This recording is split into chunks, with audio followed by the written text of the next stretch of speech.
Salut à tous, on se retrouve aujourd'hui pour une nouvelle vidéo dans la super zone industrielle à côté de chez moi. Profitez, c'est joli.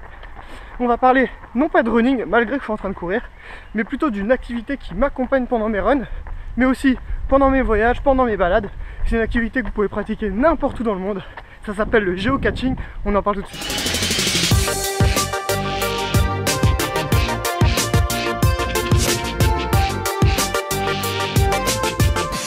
Alors, qu'est-ce que c'est que le géocaching? Le principe, il est très simple. N'importe qui, n'importe où dans le monde peut cacher n'importe quoi. Qu'est-ce que je raconte là? Donc, il suffit que quelqu'un, donc par exemple vous, à côté de chez vous, vous allez cacher ce qu'on appelle une géocache ou une cache.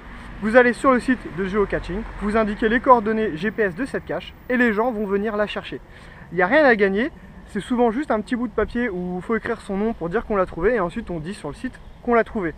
Il y en a absolument, mais absolument partout dans le monde. Donc voilà, donc là je suis arrivé à la première ensemble.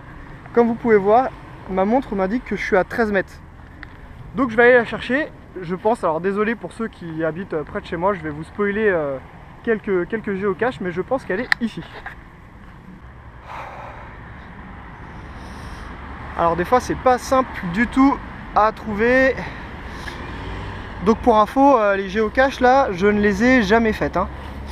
Donc je cherche en même temps que vous.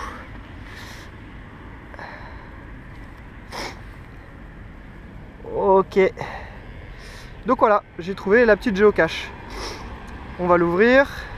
Donc voilà, ouverte. Et comme vous pouvez le voir, dedans il y a juste ce qu'ils appellent le logbook. Donc il y a écrit ce que c'est que le géocache. Et ensuite il y a juste un logbook donc pour pouvoir écrire son nom. Donc accessoire indispensable, avoir un stylo bien évidemment. Donc voilà à quoi ça ressemble. J'ai signé, voilà, Jodai avec la date. On peut voir que il y a beaucoup de gens qui sont passés avant moi, il y a plusieurs feuilles déjà remplies.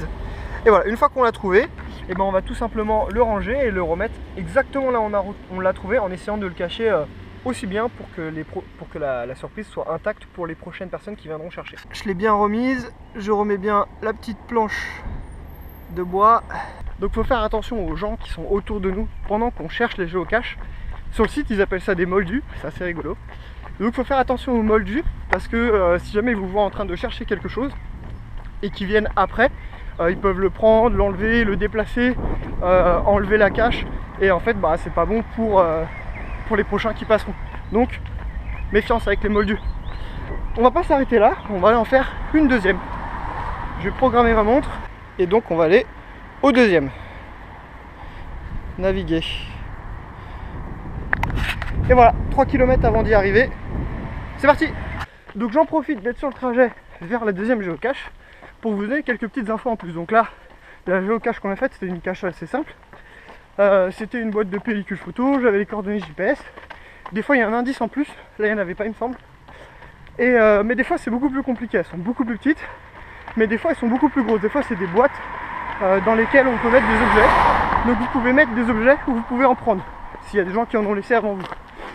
Des fois il y a des géocaches avec des énigmes. Donc sur le site c'est des petits points d'interrogation. Celle-ci, en fait il faut résoudre une énigme tout simplement avant d'avoir les vraies coordonnées GPS de la cache. Donc voilà, c'est plutôt sympa. Et là le trajet que je suis en train de prendre qui est derrière moi, c'est le trajet que j'ai pris pendant 3 mois pour m'entraîner au marathon de Paris. Et là juste le temps que je vous parle comme ça là, on a dû en croiser une ou deux qui sont sur un chemin juste à côté. Donc voilà, c'est pour vous dire que ça fait assez bizarre quand vous regardez le site et que vous voyez qu'il y en a sur votre chemin pour rentrer au travail ou où vous courez habituellement, vous en croisez 2 ou 3, vous dites tiens c'est bizarre, allez, je vais les faire pour voir. Et c'est vraiment rigolo. Donc là on arrive vraiment 8 mètres. Et comme indice il y a écrit sous une pierre. J'espère que c'est pas sous une pierre qui est dans l'eau. Je vois une pierre un peu bizarre là.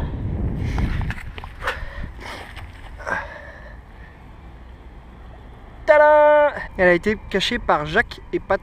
Et donc là comme vous voyez c'est une boîte. Il n'y a pas de stylo mais il y a quelqu'un qui a laissé un petit jeu. Donc là on va signer. Bon vous voyez elle n'était pas très dure à trouver, hein. Des gens qui sont passés juste avant moi. 28,05, 28,05. Alors 2 personnes peut-être en même temps ou 2 personnes différentes, je sais pas, mais comme vous voyez ça passe très régulièrement, hein. Et là aujourd'hui on est 3 à être passés. Voilà, donc c'est assez rigolo. Les outils indispensables c'est un stylo, un GPS. Sans GPS c'est impossible. On va faire une petite dernière, parce que je suis qu'à 70 mètres à peu près. Donc on va en profiter pour en rajouter une à mon petit palmarès. Alors, je suis à 5, 6 mètres, 4 mètres, 3 mètres. Là, je vous avoue que j'ai un peu de mal à la trouver. J'ai l'impression que c'était par là, mais je ne trouve rien. Si vous voyez, dites-moi. Hein. Alors, des fois, il faut mettre ses mains dans des endroits un peu dégueulasses.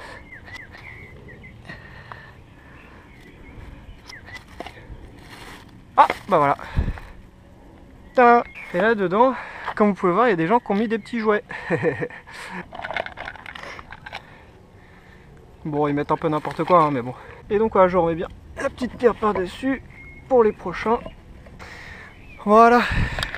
Donc maintenant, je les fais les caches dans la réalité. Et en rentrant à la maison, il faudra que j'aille sur le site et donc me loguer aussi. Donc là, je me suis logué dans le log réel. Il faudra que je le fasse dans le log virtuel. J'ai oublié de vous le dire. Quel est l'intérêt de se loguer sur le papier et sur internet? Sur internet, le but c'est de pouvoir comptabiliser vos géocaches et de savoir lesquelles vous avez déjà faites, lesquelles vous n'avez pas faites.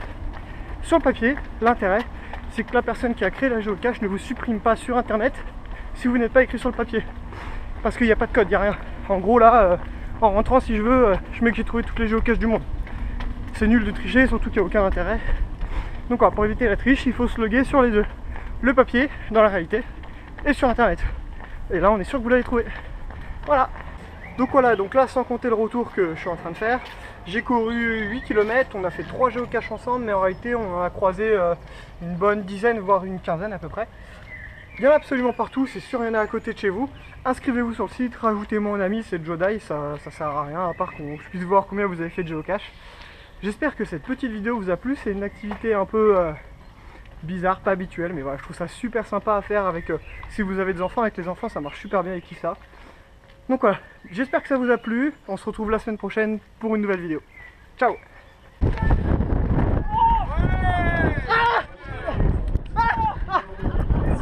Oh bâtard. Oh comment il pique cela. Oh là là. Oh il pique trop.